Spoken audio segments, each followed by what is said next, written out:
A powerful hands-on simulation will give state lawmakers and community leaders a chance to walk in the shoes of someone re-entering society after incarceration. The re-entry simulation will be in Olympia this month to replicate the first 4 weeks after release from jail or prison.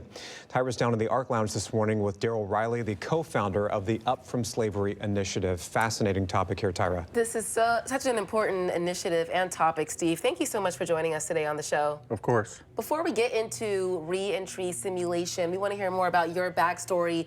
How did you start this initiative, and what made you, your journey of survival and transformation? What was it that led you here today? Well, yeah, when I moved to Washington, I had already had some struggles with drugs and incarceration. I got my first felony at 16 for a fight in the park, and a month later I was introduced to free-base cocaine. So at 16 I was already an addict with felonies, and drugs and incarceration took up a substantial portion of my life. But after moving to Washington and going through some troubles here as well, I think that paradigm shift did occur. And I was released in 2010, end of 2010, and got a job as a dishwasher, but I was the proudest dishwasher they ever had. And Wow. But I knew that wouldn't be enough for me, so I asked my girlfriend at the time to loan me $100. I found that tough to do, and she loaned me $100, and I got in barber school, and I washed dishes, and I cut lawns on the weekends. And fast forward to today, I own 3 businesses, and I'm the only black franchise owner in the county. And as I started to turn my life around, success didn't feel like success if I had made it out and everybody around me was struggling. So we decided to, got with a couple of like-minded partners, and we formed Up From Slavery initiative. And our 3 pillars of services are financial literacy, racial justice, and wellness. So we've been doing a lot of financial literacy courses for youth. And we've have like close to 400 graduates of our program, and they all receive checking and savings accounts with an initial deposit of, excuse me, $200. That's amazing. Yeah. Thank you for sharing your backstory and being vulnerable and what had happened in your youth. What you mentioned, a lot of the graduates of your program, and you're equipping these young people with skills. What's the message that you're giving to these young people as they are, growing up here in Washington, such a critical time, teenage years a lot of the time? What do you want them to know about what you went through and essentially like the path to go down? Well, I actually think it's about empowerment. I think this is a capitalistic society, and it's not going to change. We understood from the beginning that 70% of the problems for people of color have to do with making a dollar and what to do with it when you get it. So we feel, you hear this term generational wealth a lot, right? And we feel that if you have a bank account funded at 6 to 10 years old, by the time you're 18, even if you're working at McDonald's, you got a credit score and you can afford one of these overpriced homes. So we look at generational wealth as incremental steps in access. So that's the message, empowerment.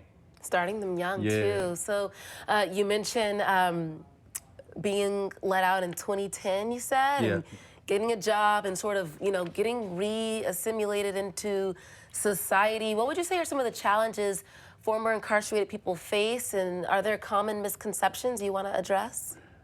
Well, what I do know is that everybody that I've ever met in life knows somebody that's been impacted by those systems and drugs.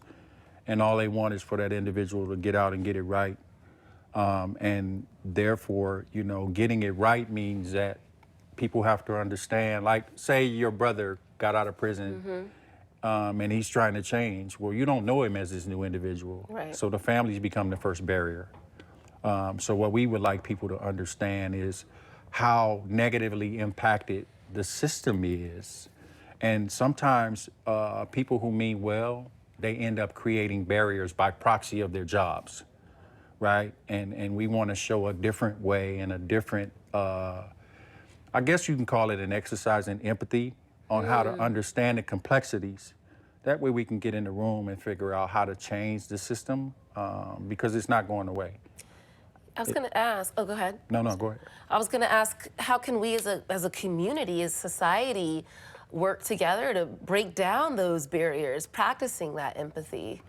Well, we first got to understand that the system isn't going to change. I mean, Department of Corrections or prison systems is not about rehabilitation. It's about free labor. And we have to understand that part. I think for our organization, we just want to find ways to work around the system to empower folks coming out. I mean, if someone like myself could do it, I don't consider myself the smartest person around, but I think that drive and determination that most people have when they're getting ready to step out, if we tap into that. Because I don't know nobody that's standing at the gate getting ready to be released from prison saying, oh yeah, I'm finna go out here and screw up, No. right? I don't think that's it. So we just have to catch them. And one of our long-term goals is to develop what we call houses of emancipation. Okay.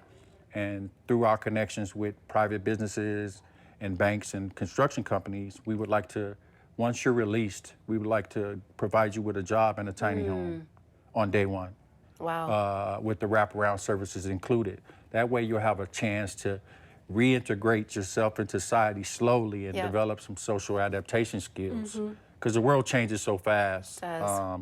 You know, I think it's unfortunate and unfair to release a person from prison and not teach them how to live out here, not give them that chance. So, And so, power. for sure, in efforts of doing that, you want to make our state aware of what you're all doing and some of the challenges. So tell us about this reentry simulation that's going to be held on June 26th in Olympia. How is this going to give state lawmakers and our local leaders a chance to get a better understanding about reentering society after incarceration?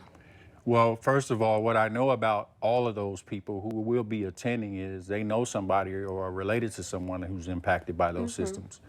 And they probably always asking themselves, well, why can't they seem to get it right? Well, we want to put them in the same position. We want to take their entitlement from them and put them in the exact same system and let them experience that trauma without being traumatized and give them a chance to have a little bit clearer understanding and understand that they don't have the answers because they're decision makers. They should probably consult with us subject matter experts like they do in every other decision they make. So I think it'll give us a chance to learn or give them a chance to learn. And then hopefully they'll rethink how they proceed because there's also this Reentry 2030 thing that's the previous governor implemented that they really don't seem to have much of a focus on. And I just got information the other day that Department of Corrections is hiring a reentry coordinator.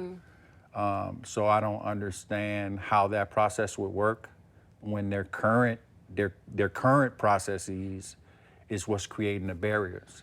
So we just want to give them a chance to experience the things that a person newly released from prison. Yeah. It's we create new identities for them. It's broken up into 4-week sessions to symbolize the first month of release.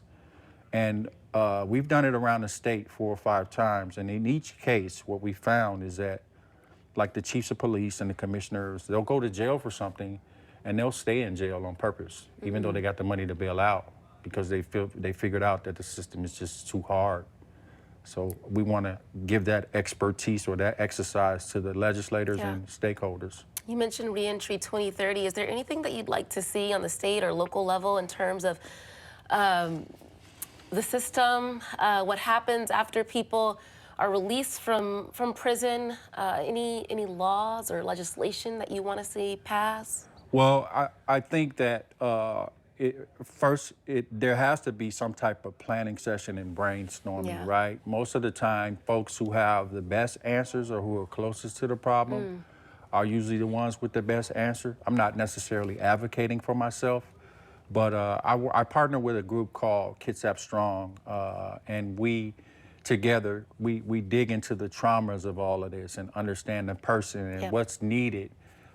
Because just giving a person a job and a place to stay is not enough, So we want to encompass and bring in the whole person and figure that out, and not just leave it up to the legislators to figure out.